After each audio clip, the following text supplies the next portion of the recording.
my God, I'm so excited. You know who I'm sitting with today? I'm not even gonna tell you. Y'all figure it out. Oh, you already know who it is because you've seen the promo card. Listen, man, I'm with Bridget Riley today. Like, dude, my career has advanced to that level where I get to interview Bridget Riley. So, sit down, grab a drink, a strong one. You're gonna need it for this one. And welcome to the show, my guest, Bridget Riley. Bridget, welcome to the Ace Michaels Show. Thank you. Wow. Wow. So, Bridget, I'm not going to waste any time. So, tell us about it. What's going on with you? Well, I am a singer and entertainer in Las Vegas, Nevada. Yes, you are. And I tour as well, but right now I'm wanting to further my career here. So I'm releasing a song coming up on August 1st called Storm Cloud. So I'll talk more about that later. But and this is Storm Cloud is your first release as an artist? It's my second. Yes, it's my second single. So. And tell us about the burlesque too, because you were doing this. Like you got these posts like Bridget Riley burlesque, and then there's pictures with you and is her name Giordana?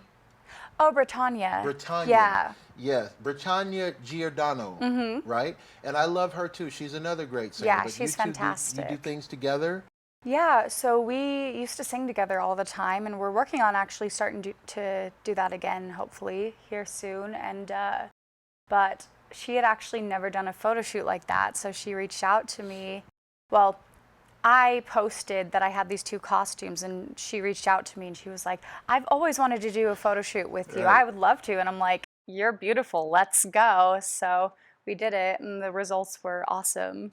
That is amazing. Now let's talk about beauty, okay? Because All right. you are a beautiful girl. Thank you. You're one of those girls that's so pretty that you kind of have to take your breath a minute. Like, whoa, I didn't know we was doing that today. I guess we is. But no, you're very pretty. So does that become a tool more, or does it become a hindrance more? Like when you walk into a meeting, do you say, oh my gosh, these guys are going to be thinking I'm too pretty to do this, or I won't get my hands dirty, or you know what I mean? Well, you know, I don't like to be cocky about it, but I do know that I have a unique look about me, and I stand out in a crowd, which in this industry, it's something that's gotta help. Yeah, it does help a lot. I really enjoy, you know, I definitely enjoy being able to catch attention, because that's what you want to do when you're trying to be in the arts industry, in film or music or any of those things. The only drawback that I find is, well, I mean, I guess there are a couple, but a lot of times, you know, you go to a meeting that's supposed to be a business meeting, and especially men, they try to hit on you. It's men all day. You can say it. It's true. Yeah, men all day long. That's who we are. You know, and like people talk about the casting couch and stuff like that, and it's changing very quickly because people are getting called out for their behavior. People who have dealt with the same person are talking to each other and being like, oh, you dealt with that too, and it's becoming not okay anymore, which is fabulous, because you know, personal is personal, professional is professional, and you gotta, when you start to mix the two, it gets really complicated. So that's one of the only things about being an attractive girl going to meetings that, you know. And then also when you go out, people always want something from you. So that's another thing. But besides that, you know, I'm very grateful for what I have, and I work hard to, you know, I put on makeup almost every day for every gig, you know, because it's what you got to do. So yeah. Do you find yourself, like, for example, for me, I'm an artist, I'm a black artist, so when I see other male black artists doing music videos, sometimes I see things that I go, ooh, I wouldn't do that. Do you ever see like some girls maybe too scantily clad, or maybe too this, and you go, gosh, is this what we've come to now as a female artist? Do I have to compete with songs like WAP, or do I have to wear a G-string in order to get a music video made? Like, is this now where we've gone to? Yeah, well, I mean, I have a respect for people who do things differently than I would, because if they're all doing things the same as me, then why am I trying? Because there's already a person in the market who's like me. So I don't, I mean, when I heard WAP, I was like, really? This is quite raunchy. It's fun though. It's a fun song, Right, you know, and right. it's huge and got all the right people. And, but yeah, I don't know that I'd write something that explicit, but my songs tend to have curse words in them and be Oh, about really? subjects that people don't always talk about. So I my can't even newest imagine one, a curse word coming out really, of your mouth. You don't seem like a curse word. No. Try one for us. Once you get to know me, what's your one you would go I to? mean, especially if I have a drink, I have the mouth of a sailor. But Really? see, I'm in professional mode right now. I got so you. Yeah, because I'm trying to picture. I would imagine it's now you have a little slight bit of an accent to me. But Really? people say I have an accent because I'm from Kansas City. Okay. But you don't. You're not from anywhere but Vegas, No, right? I was born in Los Angeles, but I've been in Vegas since I was 2 years old, so I only remember Vegas. That's interesting. But I do get that I have an accent a lot. I think it's because my mom, growing up, she was a journalism major, so she really emphasized being well spoken and taking your time and enunciating. So I just grew up learning to speak that way, and I think because of that, maybe I speak slower than a lot of West Coast people, or I don't know exactly what it is, but I do get that a lot. So I wonder if because of your look, you look very Scottish or Irish, so we automatically we think we're hearing Sean Connery's voice coming out of your body. That'd be weird. But you I mean, that's started possible. to talk yeah, right. The But mind does weird things. Yes, exactly. But you started to talk about your song, and I cut you off. That's I took okay. us in a different direction. Tell us about your song, your new single. So it's called Storm Cloud, and I've been writing it for a long time, and then I took it to Tony Carboni, who's a Oh, I know music Tony producer here. Carboni. Yeah, Yeah, he's awesome. Great guitar player. He's good at everything. It's He is. ridiculous. He is. But I took it to him, and he helped me rearrange it a little bit and produce the track. And I'm absolutely in love with the result. I think it's the best Wow. thing I've written yet. So we're dropping it on August 1st at midnight, whatever your time zone is. So Nice. yeah, it'll be on all streaming platforms. It's called Storm Cloud. Now, a lot of people don't understand the recording process, and it's sad because when I see an interview, like if I watch Jimmy Kimmel, they'll talk about the process of making a movie, but they don't Yeah. go into depth like what's it like to be sitting on a set. And so, if you can, tell us what is it like? What's the difference between, for example, singing live, which you do, great, Thank and you. then singing in the studio? Is it a different mindset? Is it a different technique? Like what's the difference? Yeah, it's definitely different. Like for me, when I perform live, it's I just kind of, well, one, you have the energy in the room of the audience, so that makes a big difference. You know, because if they don't really care, I kind of tend to just like lean back and like have fun with the piano player or whatever. Okay. You know, but if the audience cares a lot, then it can be really amazing because you can trade energy with them. And I tend to just pour out emotion a lot when I am live. I don't worry as much about the perfection of the vocals as I do the delivery of them, if that makes sense. Whereas in the studio, of course you want to evoke emotion, but as far as when people listen to a song over and over and over again, they're often looking for, I mean, so many people use so much autotune now. They expect pitch perfectness. They expect all of these things, which I don't strive for perfection still because I think that's not real. So I like a little autotune, but not too much. But yeah, in the studio, you'll re-sing the same line 4 times. Sometimes, I mean, I once worked with a producer who had me sing the same line 30 times and then went through and took each word out. Oh, wow. And Wow. we didn't end up using that. But, you know, people work in all different ways. And in the studio, it's more about putting in the hours and making it, you're really making art in the studio. And not that you're not live, but it's a different kind of, yeah, I think it's very raw when it's live. And in the studio, it's very calculated, I guess. Now, speaking of calculations, you know, we live in a world, musically and entertainment-wise, we live in a world where things have become so much more calculated than Yeah. when I was a kid, which was a million years ago from when you were a kid. But, you know, nowadays it's about marketing and packaging and Definitely. how we're going to sell the brand. We're not worried about the song or the singer nearly as much as the brand. So I want to ask you a question that's kind of a popular question in All our right. industry, which is, can a person be taught to sing? Can a person without talent be taught eventually to present it like they have talent? Well, you know, it depends. I think, I mean, for example, something I can relate to with this is, I mean, I'm not a bad dancer, but I'm not a dancer. But if someone gives me the right choreography, I can appear as though I am a dancer, if Oh, that makes interesting. sense. Yeah, yeah, of So course. I think, you know, as long as somebody's not completely tone deaf, they can eventually learn to sing, you know, if you have like the right techniques going for you and if you're singing stuff that's not super challenging. I think people can develop and become better. Now, that being said, I do think that most people in the industry have a natural talent to begin with, and on top of it, work hard to become better.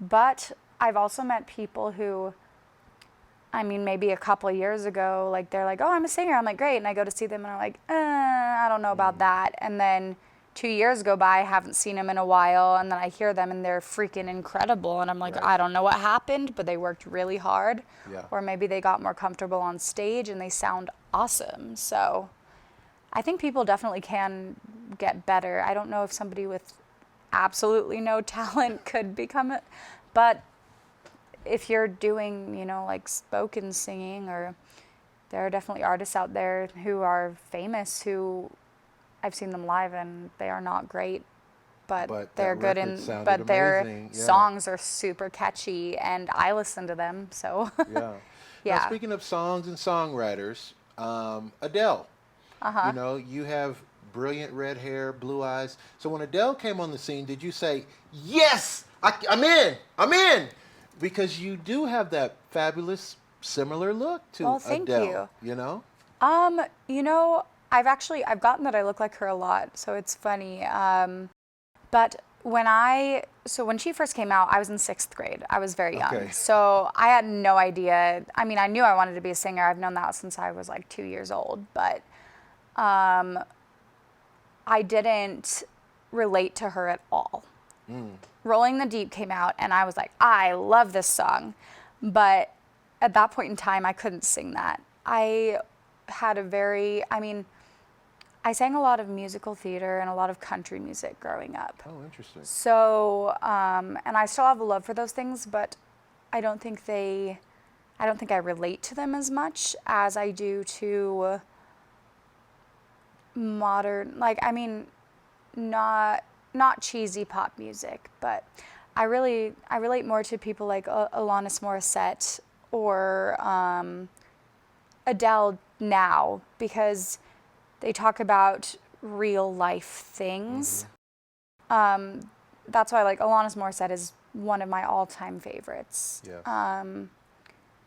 because her songs are brilliantly written. Yeah. She's an amazing lyricist, and she is able to convey emotion so well.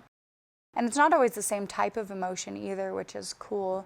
Whereas, like, with Adele, I absolutely love her, but a lot more of her songs are sad than aren't. Yeah. So I try not to go that way as much with my music. But I mean, I do have some sad songs, of course. And music can put you in a mood. Like if you Yeah. get into a certain music lane, you could be stuck in that lane for all day and you're just depressed, you don't know why. I'll tell you a funny story very quickly. I was in LA and I won tickets on a radio station to go and see Etta James. Okay. Right? And I Yeah. was stoked. I was Yeah. very excited about that because I wanted to see Etta James. But Etta James got very sick, and the radio station announced literally the day of the show, Etta Oh. won't be able to perform. Dang. But we're going to still have the concert, and Shaka Khan will Okay. sit in her place. So I was like, okay, well, I can go see Shaka Khan. I'm Yeah. not mad at that. So we go to the Hollywood Bowl, and Shaka Khan's going to be the headliner, and they introduce the opening act, this young girl you've never heard of before. She's got a new single she's breaking, Adele. Oh, wow. And so this is back when Adele was playing her guitar. She did her song called "Save the Best for Last." Was her that at that time that was her hit. That was the big song. All right. And so she came out, and I remember she was very awkward on stage. And she said, I'm not used to this. I'm sorry." She forgot lyrics. She forgot things to play, and she was just very what you call self-effacing. And it was interesting to see her. But even at that point, I knew that she would be a big star. Like, I knew it. I just knew. I was like, this girl, her she songs just had are it. good. She's coming full heart. She's making mistakes, and she's not trying to be a prima donna about it. She's just saying, hey, this is the best I can do, guys. Here's what it is. So how much of your real life goes into your real art? Oh, 100%. Like, I mean, granted, each song is only a facet or one experience, but anytime I have a super emotional experience, it's like I think in song. It's very interesting. I almost download songs, like when something, if I get, for example, we're talking about Adele, if I get my heart broken, instantly it just comes to me. Like, I'll have like an entire verse and chorus of a song just come to me, and I'm like, break your heart? Shame on you people. I mean, it happens to everybody, and sometimes, two good people aren't right for each other, or Ooh, there's sometimes, yeah. That's a song. Two good people aren't right for you. That's be Colorado and Nebraska. Yeah, we'll cover Nebraska. All Gotta right. make sure, because people watch my show, they be like with a pad in their hand, like, oh, two right people. All right, we just have to do it first then. Yeah, we might even edit that out. Y'all might not even see what she just said because it was so dope. That's a great title for a song. Thank you. That's a really great title. Yeah. I like that. But like, yeah. In any genre too, like that could be a dance song. I could see that being a Calvin Harris type of dance song. I could also see that being like I could see Sade doing that. Like, I could see that as that's a good hook. Keep that. Yeah, I haven't nice. thought about one like that, but that could be cool. Nice. Speaking of other types of music, would you do other types of music? Like, for example, we talked about, like Doja Cat or someone like that who does a raunchy song. Yeah. The producer calls you in and says, listen, we got this song. We're already placed this with Bajorna Brothers. So this is a done deal. Yeah. We're going to make millions with this song. Okay. And we want you to sing it. Absolutely. And you don't care if it's super explicit. No. No, I she's mean, like, give me that, give me my money. Yeah, well, hey, I'm a starving artist right now, so. She's like, hey, you better cut me a check. That's what's up. Yeah, but I mean, also, like I said, I have, as long as music is done well, I'm happy to do any type of music. That being said, if you cut me a big enough check, I would probably sing on a song I didn't like. But I'd rather not, but of course I would. Anybody who's trying to break into the industry, if you get a good opportunity like that, you don't pass it up. Sure. But yeah, like, I mean, anybody who follows me on Instagram knows that I don't have a problem with raunchy content. I mean, I try to have artistic photos, but there's definitely close to nudity on there, so. And what's wrong with nudity? Like, why do people get so bunched up on nudity? Especially in our culture. Like, in Europe and in other countries, it's not a big thing. It's actually celebrated. Yeah, they have nude beaches. And it's not always sexualized either. Like, and in the Renaissance period, a lot of the art is like that. I mean, go back to ancient Greek statues and all of those things. It's just the human form is celebrated. It's not taboo. And I think, not that there's anything wrong with Christianity, but we became a very Christian culture when our country was first founded and so on.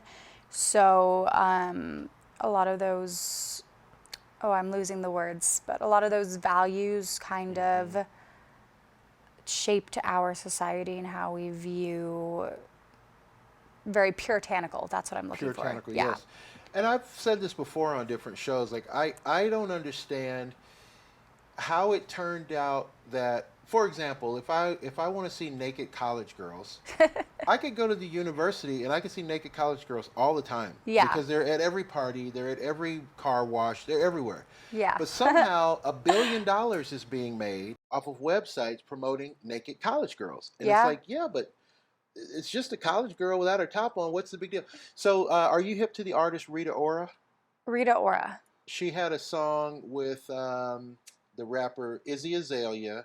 They Okay. have a song called Black Widow. I'm gonna Oh love yeah, ya yeah. That's a until you great hate song. me. I actually really like that song. I know you. So Should've Rita known Ora. better. Oh Yeah. yeah, great. Yeah. Yes. I like that song. And Rita's beautiful, and Iggy Azalea is beautiful as well. Mhm. But Rita's on the cover last month of a magazine, a European magazine. She's Uh-huh. literally on the cover Uh-huh. with no top on. Okay. I mean, I'm not talking like this. I'm talking like No, she's like, like, you can see bam, everything. here Okay. they is, my jubblies, you know. Yeah. And I don't think that the European culture probably freaks out on that nearly as much we as do. if that was an American magazine. Yeah. It would be banned, it'd be censored, it'd be like all over the internet. Like, do not buy this magazine. She's on the cover naked. Yeah, well, it would be like do it or don't, like, because it's very divided, I think. Yeah. You know, where there are a lot of people who would be like, oh, boobs, I'm going to buy that now. Or they'd be like, Right. oh, no, my kids can't see that. You can't listen to her anymore. Like, it's, there, we Yeah, definitely you're have right. those They would extremes. say they would say you can't listen to this because she's on this cover with topless. So don't listen to her music. Don't buy her music. They do. Well, just like, for example, when Miley Cyrus grew up, you know, I grew up listening to her. Excellent I example. loved Hannah Montana, you know, and my parents didn't do it, but I saw a lot of my friends' parents who were like, you can't listen to her anymore. But, and I'm like, well, she's 19, 20, 21 now. Of course, she's not going to be the little girl that we used Right. to watch. And she, honestly, I feel like she had to do something extreme in order to not be viewed as a little girl, as a Disney star anymore, because that's not what she wanted to be anymore. Right. So, and what 21-year-old, well, most 21-year-olds, you know, are, of course, they're going to be partying. Of course, they're Right. going to be experimenting with sexuality. Of course, you know, Right, that's right. what you do, like, when you're growing up and when you're around that age. So, but so many of my friends' parents were like, you cannot listen to her anymore. So then they'd get in the car and they'd play it because they're like, oh, I have my freedom right now. I'm by Now it's myself, time, of yes, course. Rebellion. Yeah, exactly. Well, speaking of that, like, okay, so Demi Lovato, who's another great singer. She's I think she has one of the best voices of our generation, She for truly sure. does. She's amazing. Yeah. And she had some problems, and we all have problems, and she had the substance abuse thing going Yeah. on. And so a lot of people turned away from her when she was doing what I would consider her own cathartic rehabilitation. I mean, she had to write Yeah. about that to get out of it and get over it, Yeah. changing her life. But a lot of people, they shamed her for that. Like, oh, we're not going to listen to you anymore. You're Yeah. a drug addict. And it's like, you know what? There's a lot of drug addicts you listen to. John Lennon. I mean, I don't want to get a letter from John Lennon's attorney. I don't know what. let me go back. John Lennon, not to.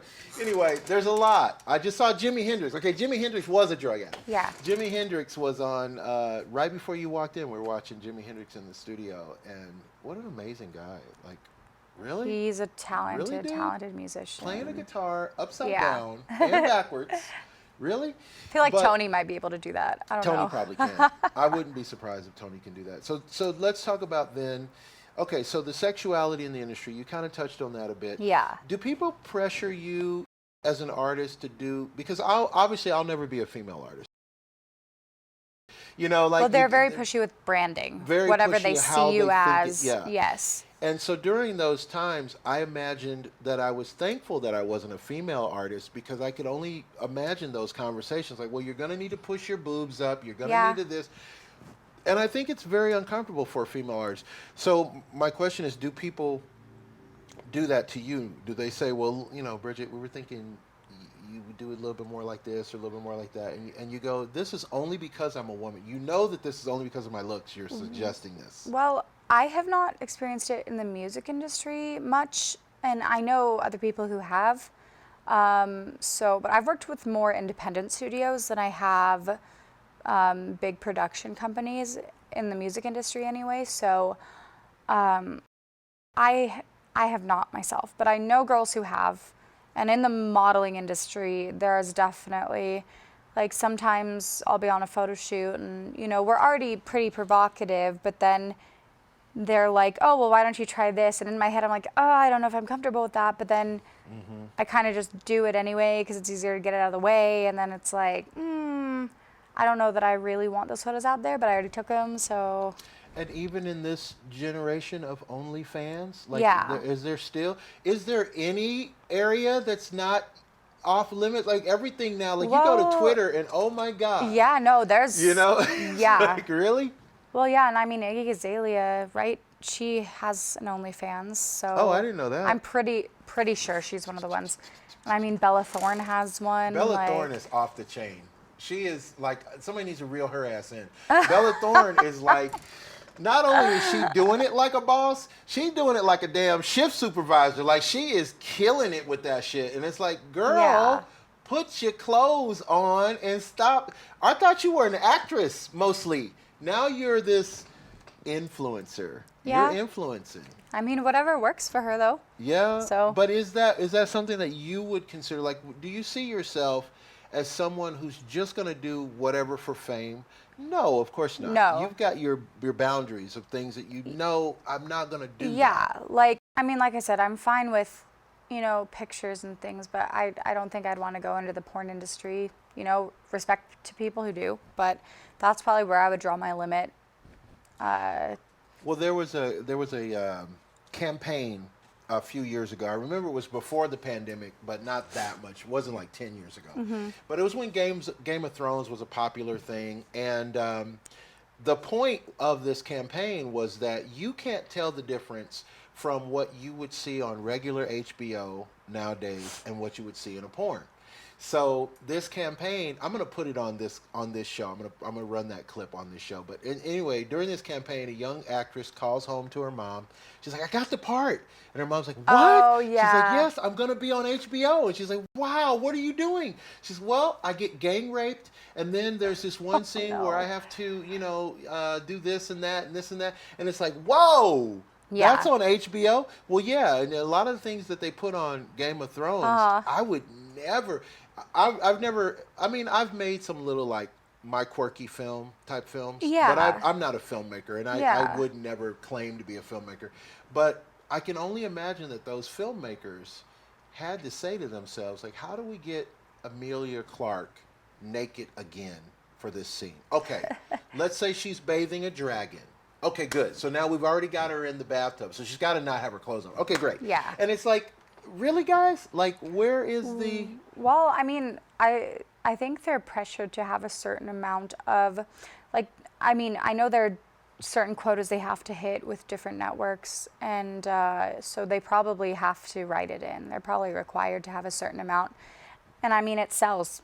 People like it. People It like the does. violence in it. They like, you know, I mean, granted, it's a great show even without all that stuff. Right. But yeah, it's definitely, I think they have to. I think that's why they do it.